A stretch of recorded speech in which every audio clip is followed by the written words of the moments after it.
akka malee dadhabee namni lebbee ani lebbee waan maatii yaada lakkisee waan maanii lakkisee tiyyaala lakkisee waan faaya dubbii waan kitaabota hedduu barreessuu qofa goreera waan immoo namni keesseera waan suni waan kasan malee daakala tuuffadha.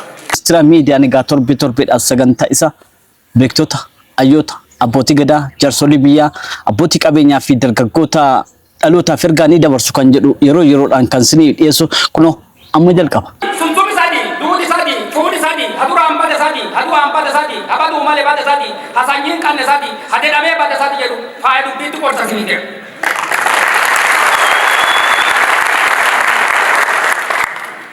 Ayyuu qorataa seenaa fi barreessaa kitaaba maqaa isaa faaya dubbii jedhu kan barreessan. Dubbii faaya qabdi. Dubbii faaya yoo taane faanaan qabdu kanaaf faaya kudhan qabdi jedhee qoran. Tokkoffaa faayi dubbii qabdu inni jalqabaa mammaasa dubbiiti.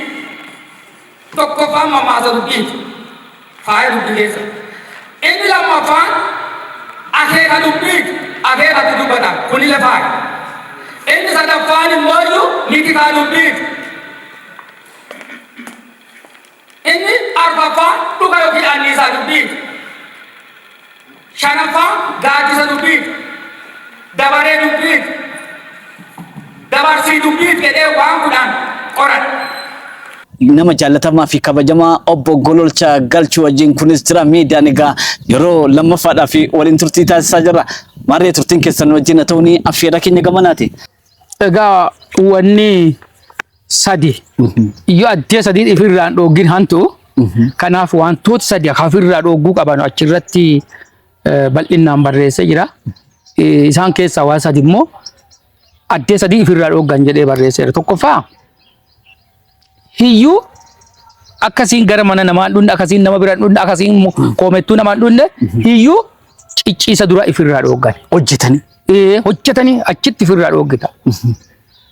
Kophaa jechuun addagee baalagee cabana jedhama. Isa kana immoo kophaa kana immoo iyyuu gabalaan duuba ifirraa dhoogita.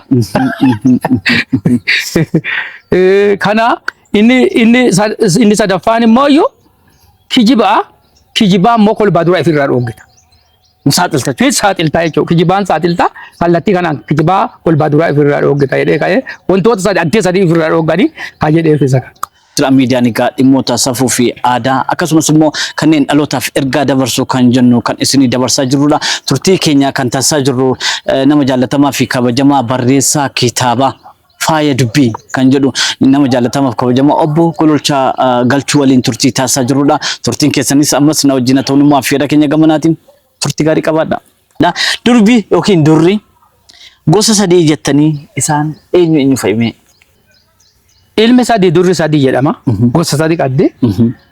Durri gosa sadii tuni tokkoffaan isiin jalqaba masoomaadheet jedhan. Durra masoomaadhee kasabaateetu kamanaateetu kamaatiiteetu masoomaadhee jedhanti. Isiin lammaffaan takkaan marmaxii manaati takkaan marxaa hirribaati. Achiin duuba isiinuu muummee baate. Mammaaksa hiyyeessaa mammaaka muummee isaan keessaa tokko nutti himtu. Tole. Mammaaksa hiyyeessaa baay'eedha. Gosa bacaa jira. Hangafalla sii jedheera. Hiyyeessa karra baawwatti duubaan mul'ata jedha. Inni kun mammaaksa hiyyeessaa tokko. Mammaaksa hiyyeessaa baay'ee barreesseera. Kadhibiin immoo dureessi deege harkaan lafadhaa.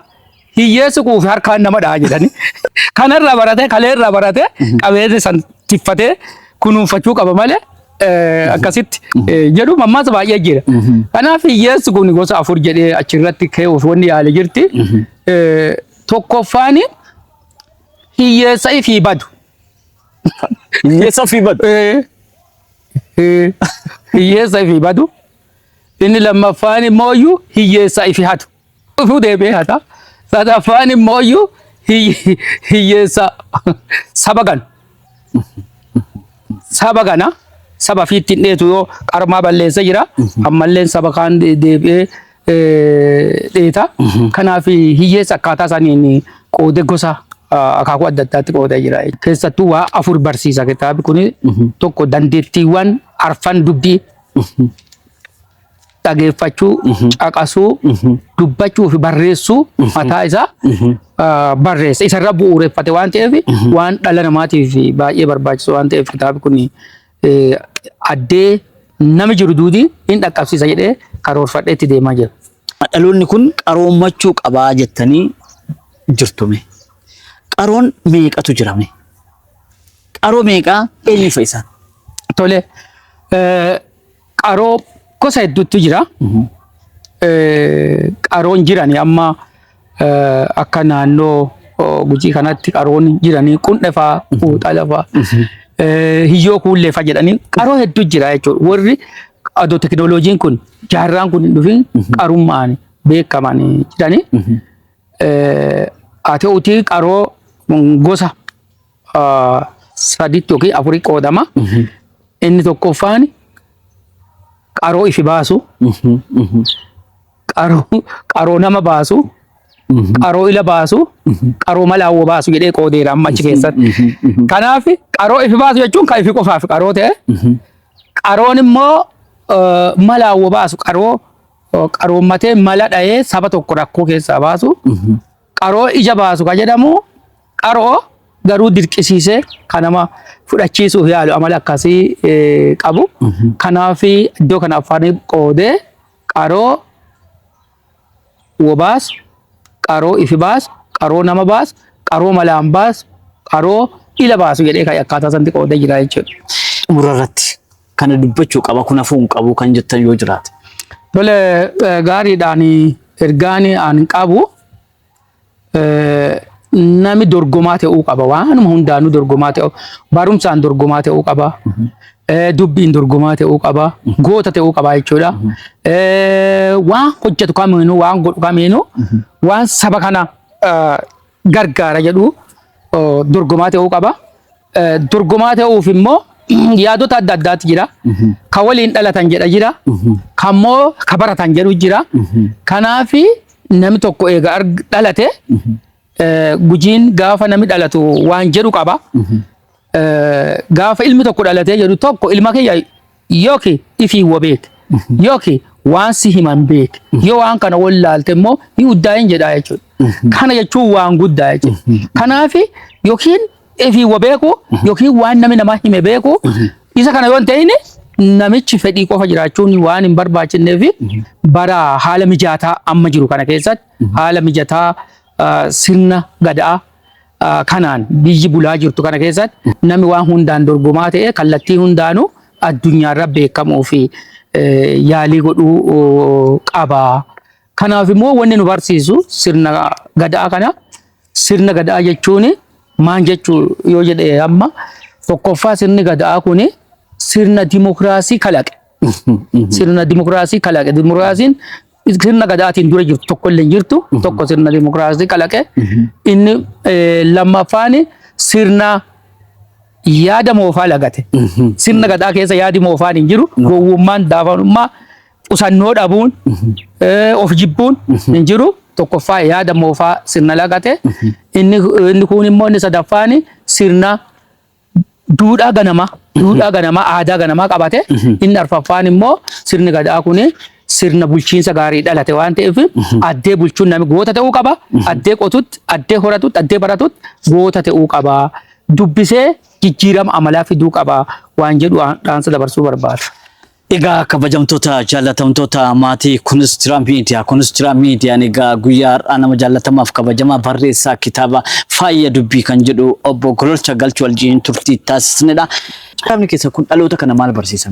Tole walumaa gala kitaabi kun dubbii barsiisa. Haala aadaa barsiisa. Afaan barsiisa. Seenaa barsiisa. Amala barsiisa. Amala badaa. Yoo amma mammaasa fudhatte mammaasa gorsaa jedhee ka'e waan baay'ee achi keessatti jira. Kanaaf warra miidiyaa kana qofa osoo hin ta'in saba kutaa hawaasa adda addaa namoo achi keessatti if ilaalee ka'e karaa sadi yookiin afur keessa tokko sirrii waan ta'eef namni karaa san gula sirraa'uuf deebi'uuf of jajjabeessee of sirreessa duudiin waan guddaa irraa barata waan guddaa dhaloota boca jedheeti ka yaadu ani. Waan gadaa barreessuuf wanni afurnillee na dhoogi wanni afur naa qabadha dhaloota sitta dhagagees tokkoffa haalile na dhoo durisile na dhoo barile na dhoo barumsule na dhoo.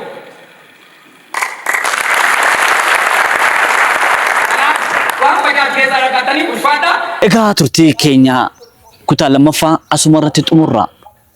Sagantaa biraa fi keessummaa biraa mata duree biraa qabannee hanga isinii dhiyaannutti YouTube channel Kunistira Media subscribe like share comment gochuudhaan yaadaaf qeeqasi keessan nu kennuudhaan nu waliin turaa isiniin jenna. Galata guddaa qabdu galata argadhaa keessumaa nyaata guddaa dhalootaaf kan ta'u nu gumaachitanii guddaa isin galateeffannaa. Galatooma. Ulfaadha.